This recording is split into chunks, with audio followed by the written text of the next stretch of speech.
wabarakatuh. Halo teman-teman, selamat datang di Lawpods, podcast andalan mahasiswa hukum. Hari ini saya sedang bersama dengan Bapak Dr. Ibrahim Fajri yang merupakan dosen sekaligus Wakil Dekan 1 bidang akademik di Fakultas Hukum Universitas Ibnu Khaldun Bogor. Hari ini saya akan mengobrol tentang bagaimana Fakultas Hukum ini didirikan dan apa saja kegiatan yang dilakukan oleh mahasiswa Fakultas Hukum di UIK Bogor. Baik Bapak, langsung saja ke pertanyaan pertama. Saya izin bertanya mengenai bagaimana sih tujuan awal didirikannya Fakultas Hukum ini? Ya, terima kasih Saudari Garnes ya. Fakultas Hukum Universitas Ibnu Khaldun Bogor ini ya seperti yang kita ketahui dalam sejarahnya lahir dari Universitas Ibnu Khaldun Bogor. Itu di tanggal 23 April 1961. Saat itu masih berada di 4 fakultas. Salah satunya adalah Fakultas Hukum. Kalau disampaikan apa sih tujuan didirikan, yang jelas Universitas Ibnu Khaldun Bogor termasuk salah satu elemen bangsa yang ingin sama-sama mencapai tujuannya bangsa ini, yaitu mencerdaskan kehidupan bangsa. Memang sangat concern dalam rangka pengembangan sumber daya manusia di Indonesia itu sendiri. Sehingga memang tujuannya adalah bagaimana kita ingin mewujudkan tujuan negara, yaitu mencerdaskan kehidupan bangsa. Begitu kan? Ini kan Pak, ada mahasiswa-mahasiswa baru yang sekarang nih baru akan memasuki perkuliahan di UIK Bogor ini. Ya. Ada nggak sih tips and trick buat mahasiswa yang baru masuk ini supaya bisa menjadi mahasiswa unggulan? Karena kan seperti yang dijelaskan tadi tujuannya adalah mencerdaskan kehidupan bangsa gitu Pak. Iya. Terima kasih Garnes. Jadi pertanyaan sangat ada sekali dengan visi misi dari Fakultas Hukum UIK Bogor sendiri ya, bahwa visi dari Fakultas Hukum adalah menjadi fakultas hukum yang unggul pada tahun 2025 berlandaskan iman, ilmu dan amal. Jadi memang kita ingin concern bagaimana menciptakan sumber daya manusia yang unggul, termasuk dalam rangka bagaimana mahasiswa Fakultas Hukum ini dididik, dibina sedemikian rupa untuk menjadi manusia yang bermanfaat, berguna bagi agama, bangsa dan negara. Nah, tips dan triksnya pertama adalah bagaimana kita teguhkan dulu cita-cita kita, teguhkan dulu keinginan kita bahwa Fakultas Hukum memang merupakan salah satu bidang studi yang benar-benar kita cita-citakan. Ya, jadi jangan salah pilih, ya jangan salah dan jangan ada keraguan gitu. Nah, ketika kita sudah menetapkan hati bahwa Fakultas Hukum menjadi pilihan, maka yang kita jalani selanjutnya itu tidak akan menjadi beban, malah menjadi sebuah kebutuhan gitu. Seperti Gandes kan ya. Ketika sudah menganggap bahwa bidang studi inilah yang menjadi cita-cita dan bagian dari tujuan hidup Saudari Garnes, maka kedepannya menjalani studinya itu kan dengan lancar begitu ya. Apalagi saya lihat Garnes ini menjadi salah satu mahasiswa berprestasi di fakultas ini. Sementara itu sekarang ini kan Pak, bagi mahasiswa yang masuk di Fakultas Hukum pada masa pandemi COVID 2019-2020 udah sekitar 2 tahun mahasiswa itu tidak menjalankan perkuliahan secara offline. Menurut pandangan Bapak, apa sih dampak dari kuliah secara online terus-menerus bagi mahasiswa? Karena apabila kita lihat sumber daya manusia di Fakultas Hukum ini, karena adanya kuliah secara online, mereka tuh tidak berani untuk muncul di depan kelas, muncul ke fakultas untuk bersama-sama belajar dan memajukan Fakultas Hukum. Bagaimana pandangan Bapak mengenai hal itu? Iya, makasih Ganes. Jadi memang pandemi ini merupakan musibah yang bukan hanya dialami oleh kita ya, bukan hanya negara Republik Indonesia yang kita cintai saja, tetapi seluruh dunia mengalami hal yang sama. Jadi kita sama-sama dengan keterpaksaan menjalani perkuliahan, termasuk salah satunya. Namun so must be go on, artinya jangan sampai dengan adanya musibah seperti itu menghalangi kita untuk tetap melakukan penimbangan ilmu, terutama dalam bidang studi hukum ini, jadi tetap dilaksanakan gitu. Dengan segala keterbatasan, memang kita akui dengan kuliah online atau kuliah jarak jauh ini memang ada beberapa keterbatasan dan kurang efektif dalam hal penyerapan ilmu maupun dalam hal praktek terutama. Kita sangat sadari itu, sehingga mudah-mudahan ke depan ini sudah ada wacana ke depan untuk mudah-mudahan ya bisa 100% kuliah luring ya, kuliah secara langsung ya, atau offline. Itu mudah-mudahan bisa kita maksimalkan. Kita tambah lubang-lubang yang ada di masa pandemi dulu, misalnya ketika sudah lama kita tidak bertemu secara langsung, sehingga ya paling tidak mengikis kepercayaan diri kita, ya kita bangkitkan kembali di masa-masa pandemi, di masa-masa pasca new normal ini seperti itu ya. Kita akan kembali lakukan penguatan terutama bagi mahasiswa hukum ya. Apalagi sekarang mulai digenjot lagi pemberdayaan mahasiswa, kemudian adanya training-training, pelatihan-pelatihan yang dilakukan oleh mahasiswa sehingga sedikit demi sedikit kepercayaan dari mahasiswa akan terus bangkit begitu. Ada lagi pertanyaan nih Pak. Ya. Kira-kira di semester ganjil ini apakah Fakultas Hukum akan langsung menjalankan perkuliahan secara offline atau masih ada hal-hal yang perlu dipertimbangkan oleh pihak dekanat dan pihak kampus mengenai perkuliahan secara offline ini? Baik, kebetulan baru saja kami melakukan rapat tadi antara dosen ya, antara pihak pimpinan fakultas dengan dosen-dosen yang mengajar, bahwa memang kita akan menyelenggarakan insya Allah di tanggal 19 September ini, yaitu kuliah 75% offline, 25% sisanya adalah online. Jadi kita sudah mulai kuliah langsung secara luring, secara offline ya dengan persentase 75%. Dan sisanya kita bisa melakukan secara online 25% begitu. Jadi mudah-mudahan dengan adanya tahapan-tahapan yang sedikit demi sedikit akan kembali ke keadaan normal kembali, mudah-mudahan bisa diikuti oleh para mahasiswa kita. Insya Allah mulai 19 Desember teman-teman kita akan mulai perkuliahan secara luring, secara offline meskipun belum bisa 100%, namun dengan tahapan-tahapan atau proses-proses yang kita lakukan paling tidak 75% terlebih dahulu kita coba. Gitu. Karena memang universitas ini kan ketika dikeluarkan kebijakan untuk secara luring, secara langsung, maka yang datang ke fakultas atau ke kampus ini kan bukan 100-200 orang. Karena total mahasiswa kita kan mencapai sekitar 6.000, 7.000. Jadi makanya perlu betul-betul dipikirkan secara efektif kira-kira bagaimana supaya tetap aman secara medis, secara kesehatan, tidak jadi media untuk penyebaran penyakit-penyakit yang tidak kita inginkan begitu. Mungkin itu. Kira-kira ada nggak sih Pak hal-hal yang perlu dipersiapkan oleh mahasiswa ini dalam menghadapi perkuliahan secara offline? Ya. Karena kan sudah 2 tahun ini mahasiswa menjalankan perkuliahan secara online terus-menerus sehingga mungkin ada kebiasaan-kebiasaan yang harus diadaptasi lagi oleh mahasiswa saat ini gitu. Betul. Ya memang ternyata dengan adanya pandemi kita harus melalui tradisi baru yang disebutnya the new normal gitu ya. Ada beberapa perubahan-perubahan yang harus mau tidak mau kita harus ikuti. Misalnya kita biasakan yang tidak biasa awal-awal masker gitu kan, meskipun pandemi sudah mulai agak melandai, namun masker tetap harus menjadi harus dibawa gitu ya. Paling tidak di dalam ruangan itu masih bisa digunakan. Kalau di luar ruangan kan namanya booster ya. Iya, sudah booster. Dan itu disyaratkan bagi mahasiswa yang nanti akan kuliah secara offline tanggal 19 September mendatang harus yang sudah booster gitu. Oh, jadi berarti yang boleh ikut perkuliahan secara offline cuman yang booster. Iya, dan kita lihat data-data di kemahasiswaan ternyata memang mayoritas sudah booster. Terutama generasi muda begitu kan. Yang terkendala kemarin yang belum booster kan yang punya penyakit bawaan atau yang sudah sepuh begitu ya. Dan kita datanya ternyata sudah mayoritas booster mahasiswa itu. Yang kedua yang perlu disiapkan adalah pertama tadi kita tetap harus membawa masker ya, kemudian alat sholat masih tetap harus dibawa ya, itu berupa sajadah ya. Bagi akhwat mungkin kena ya, mau kena mau kagak iya. Itu tetap harus dibawa teman-teman semuanya. Nah kemudian yang jelas memang masih ada penjarakan meskipun tidak seperti dahulu ya sampai 1,5 sampai 2 meter ya. Kalau sekarang tidak terlalu melebar seperti itu. Ya meskipun tetap kita antisipasi semaksimal mungkin ya untuk tidak terjadinya penyebaran penyakit. Ya kita upayakan juga adanya cek suhu ya. Dan bagi yang kurang sehat disarankan untuk tidak ke kampus ya, cukup dengan online karena kita bisa melakukan secara hybrid. Perkuliahan itu kita bisa lakukan secara hybrid itu gabungan antara online dengan offline.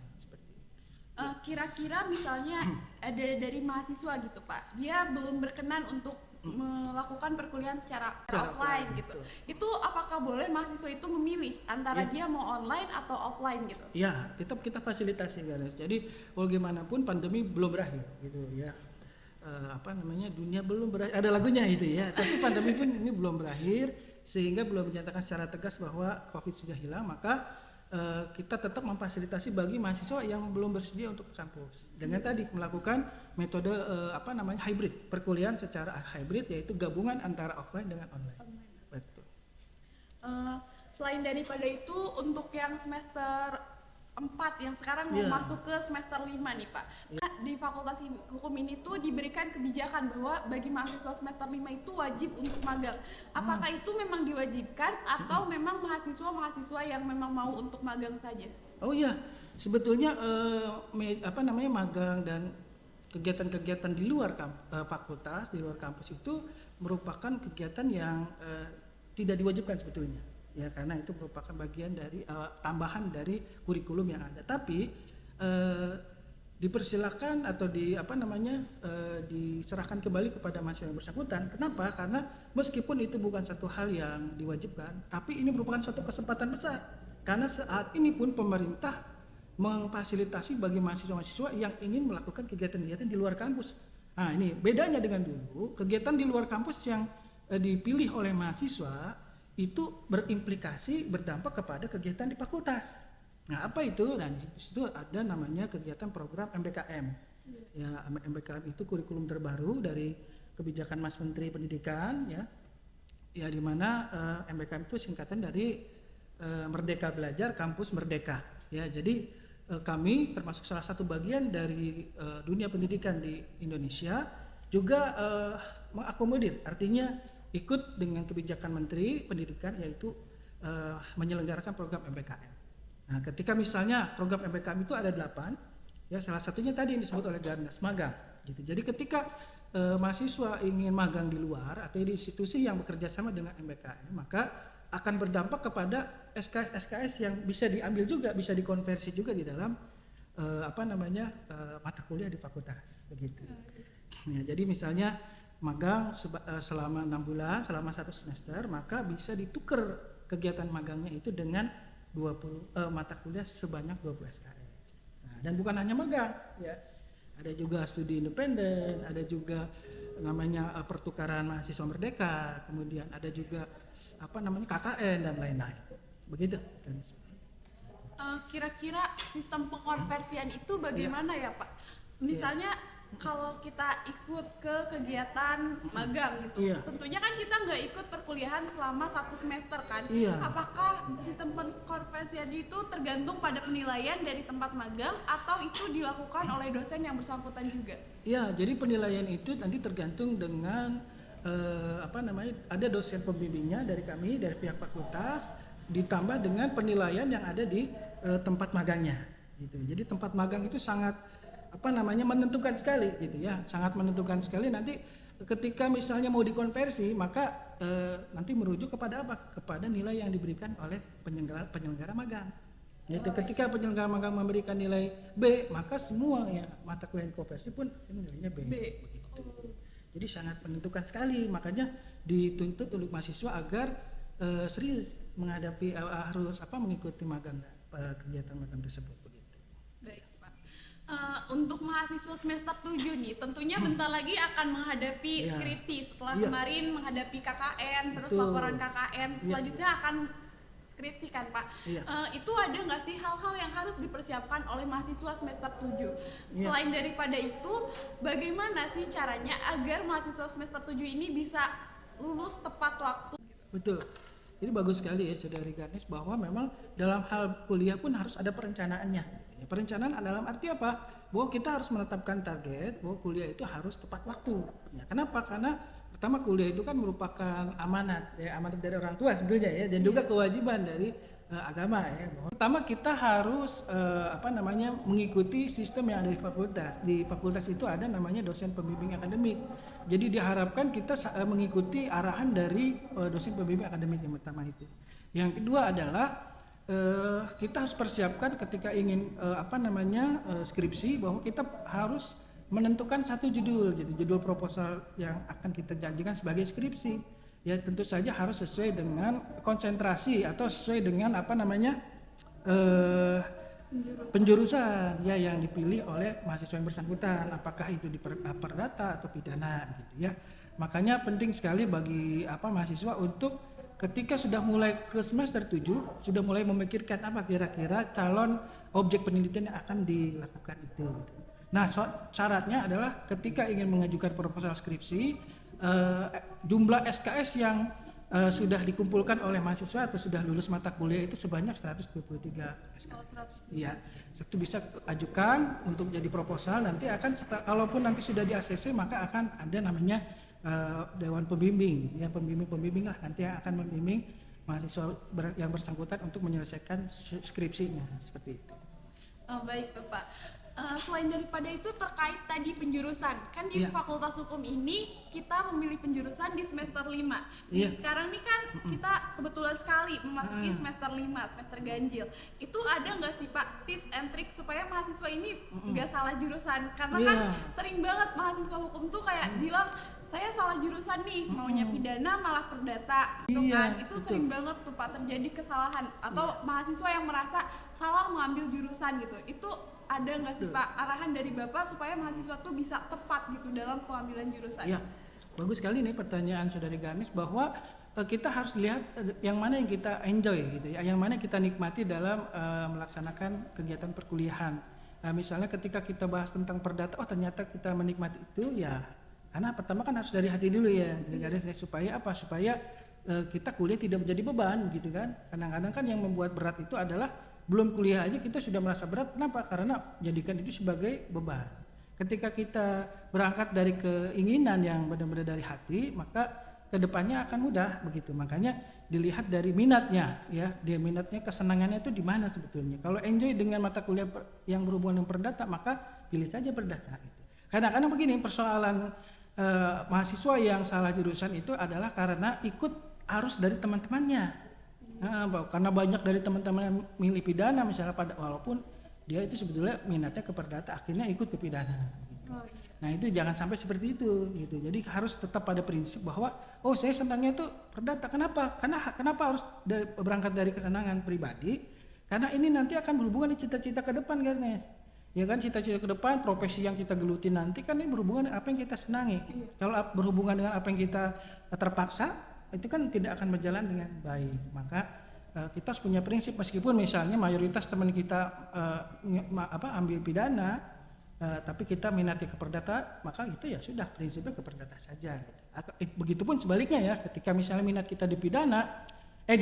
Kalau misalnya konsentrasi kita lebih senang enjoy di konsentrasi pidana, ya sudah, meskipun teman-teman banyak yang ngambil perdata, sesuai dengan prinsip saja gitu. Jadi itu kunci pertama. Prinsip sendiri ya, nggak boleh ikut-ikutan. Betul sekali. Ya. Banyak banget kan sekarang mahasiswa hukum yang kebingungan gitu Pak. Terutama karena kenapa sih di Fakultas Hukum ini tuh harus memilih kayak penjurusan pidana, perdata, terus dipilih antara pidana dan perdata gitu Pak. Betul.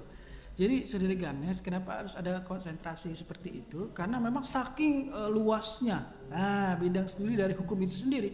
Kenapa? Karena hukum itu kan memang mengatur kehidupan manusia, seluruh aspek kehidupan manusia diatur oleh hukum. Nah, sehingga maka bidang studinya pun maka akan luas, ya. Ketika misalnya tidak ada konsentrasi, maka dikhawatirkan ya mahasiswa ataupun siapapun yang belajar tentang hukum itu tidak fokus pada satu titik begitu, sehingga makanya ada penjurusan ataupun ada konsentrasi seperti itu gitu. Nah, karena memang profesi itu kan sangat banyak sekali ya Saudari Ganes ya. Profesi hukum pun sangat banyak juga gitu. Nah, ketika misalnya tidak ada konsentrasian, maka khawatir nanti tidak bisa fokus untuk memilih satu profesi yang betul-betul dia inginkan begitu. Oh, berarti konsentrasi berpengaruh bagi mahasiswa untuk menentukan pekerjaannya nanti gitu kan Pak. Kalau misalnya nih mahasiswa nih pada S1-nya ngambil perkuliahan atau penjurusan konsentrasi bagian pidana gitu Pak. Dia karena tertariknya pidana. Terus tiba-tiba pas S2 tuh dia mau S2 tapi dia pengen penjurusannya tuh notaris gitu Pak. Itu apakah itu masih bisa dilakukan atau sebenarnya S1 itu sangat berdampak bagi kelanjutan pendidikannya mahasiswa gitu Pak? Baik, sebetulnya inilah kelebihan dari Fakultas Hukum ya, meskipun misalnya ketika kita S1 hukum itu mengambil konsentrasi pidana, namun ternyata kita ingin menjadi notaris, itu masih dimungkinkan gitu. Karena nanti gelarnya kan sama-sama SH. Oh, iya. Sama-sama sarjana hukum, meskipun memang nanti dalam pendidikan selanjutnya, terutama proses kita menuju ke profesi notaris kan kita belajar lagi. Iya, Karena Pak. salah satu syarat notaris kan harus mengambil S2 Magister Kenotariatan. Maka disitulah nanti kita akan digodok lagi kemampuan keperdataannya, gitu. Jadi itulah salah satu kelebihan dari hukum. Kenapa? Karena meskipun misalnya S1-nya kita ambil konsentrasi pidana, tapi ketika S2 atau ingin berprofesi sebagai notaris, itu kita masih memungkinkan. Karena apa tadi? Meskipun baik pidana maupun perdata ataupun tata negara sekalipun, tetap nanti detailnya ya itu tetap sarjana hukum. Betul. Baik, Pak. Mungkin itu saja Pak pertanyaan dari saya. Mungkin nanti kita bisa ngobrol-ngobrol lagi di lain kesempatan. Terima kasih kepada teman-teman semua yang menonton. Wassalamualaikum warahmatullahi wabarakatuh. Sampai jumpa.